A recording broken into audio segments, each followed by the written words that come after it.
Hello guys, నమస్తే. Welcome to my channel. Karthika Pournami రోజు morning ఇంట్లో దేవుడి దగ్గర కూడా నేను ఉసిరి దీపాలు పెట్టిన. చూడండి, ఇక్కడ మార్నింగ్ శివలింగం ఎంత బాగా అనిపిస్తుందో కదా. అండ్ ఇంకొక షేప్ కూడా కనిపించింది అదే రోజు. కాసేపటికి నాకు ఇట్లా గరుడ పక్షిలాగా కనిపిస్తుంది అది. మేమైతే ఆ రోజు టెంపుల్కి వెళ్ళాము. అండ్ నేను టెంపుల్ దగ్గర ఉసిరి దీపాలు కూడా వెలిగించాను.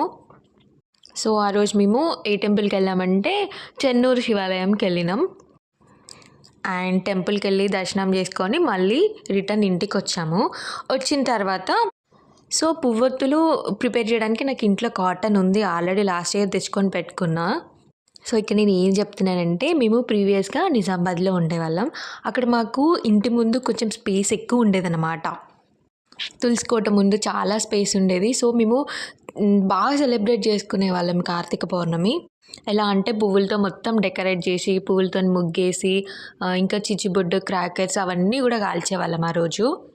బట్ ఇక్కడ మాకంత స్పేస్ లేదు. సో అదే మాట్లాడుతున్నా. అండ్ వన్ మోర్ థింగ్, పువ్వొత్తులు కూడా మనం చేస్తున్నప్పుడు ఒక్కొక్కసారి వస్తుంది, ఒక్కొక్కసారి రాదు.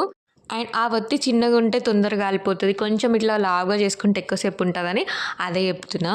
అండ్ బంతి పువ్వులన్నీ కూడా దారంతో గుచ్చేసి ఇట్లా అమ్మవారి దగ్గర అండ్ కొంచెం గుమ్మంకి కట్టినామన్నమాట. సో మా ఆయన వచ్చేసరికి నేను తులసమ్మ దగ్గర అన్నీ ప్రిపేర్ చేసి పెట్టుకున్నా. మా ఆయన రాగానే రెడీ అయ్యి ఇంకా పూజ చేసుకొని 365 వత్తులు కూడా కాల్చేసాము. సో అక్కడ లైటింగ్ కూడా కరెక్ట్గా లేదు కాబట్టి ఫొటోస్, వీడియోస్ అంతా కరెక్ట్గా ఏం రాలేదు. సో ఇలా మా ఫెస్టివల్ జరిగింది. And thank you so much for watching the video. Video నచ్చితే లైక్ చేసి కామెంట్ చేయండి. అన్నట్టు సబ్స్క్రైబ్ చేయడం మర్చిపోకండి.